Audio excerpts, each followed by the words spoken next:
कृष्णा, जय श्री राम, जय गौ माता, जय राधे श्याम। और आप सब कैसे हैं? आचार्य जी कैसे हैं आप? और मंगलमय है। इस वीडियो में हम चर्चा कर रहे हैं कि एकादशी का व्रत क्यों करना चाहिए।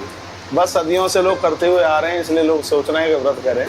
एक ग्रंथ में लिखा है कि एकादशी का व्रत क्यों करना चाहिए। तो इसमें लिखा है, मोक्षदम सुखदम चैव तथा आयुष्प्रदम सदा एतद् विष्णु व्रतम प्रोक्तम वैष्णवानाम तो मोक्षदम।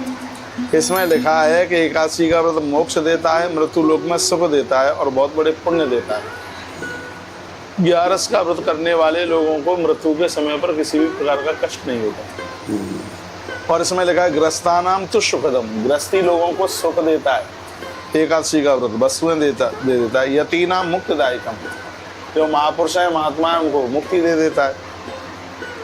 सर्व रोगादि शमनम पवित्रम काय शोधनम। आप गृहस्थी व्रत कोई भी हैं, यदि आप एकादशी का व्रत करते हैं तो सर्व रोगादि शमनम, संपूर्ण रोगों का नाश कर देता है। ये 11 का व्रत ऐसा है कि ये असाध्य बीमारियों को होने ही नहीं देता। ये इसकी इतनी बड़ी महिमा है। एकादशी के दिन देखो क्या लिखा है, दशमी वेद रहितम पुरुषे जागरान्वितम।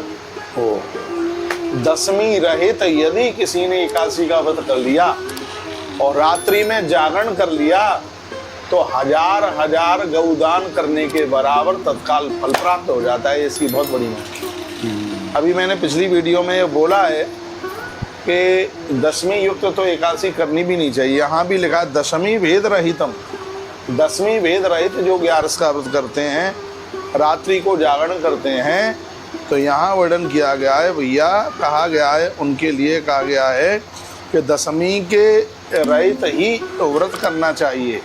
और कहा गया कि रात्रि में जो जागरण करते हैं और भगवान के ऊपर तुलसी दल चढ़ाते हैं, अपने माथे पर गोपी चंदन लगाकर पूजा करते हैं, भगवान को भी गोपी चंदन लगाते हैं, ब्रह्मघाती, सोने की चोरी करने वाला, शराबी, अगम या गमन, दूसरों की स्त्रियों के साथ में भोग करने वाला व्यक्ति भी शुद्ध हो जाता है। लेकिन इसका अर्थ तो ये नहीं है कि जानबूझकर आप पाप के ऊपर पाप करें और फिर एकादशी कर लें। नहीं, अनजान में अपराध हो गए हैं, 11 उसको समाप्त कर देगी।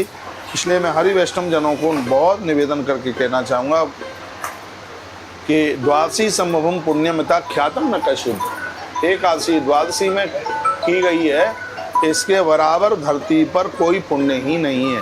वैष्णवम तो महागुह्यम तद्व्रतम शामयम। स्वयं भगवान महादेव कार्तिकेय को कहते हैं कि परम वैष्णव लोगों के लिए इससे बड़ा कोई भी व्रत नहीं है। तो इसमें हमने विशेष रूप से यही बात कही है कि एकादशी का व्रत क्यों करना चाहिए। या प्रयागे न कुरुक्षेत्रम न काशी न पुष्करम शैले हिमाचलो नैव न मेरुगंध मादन।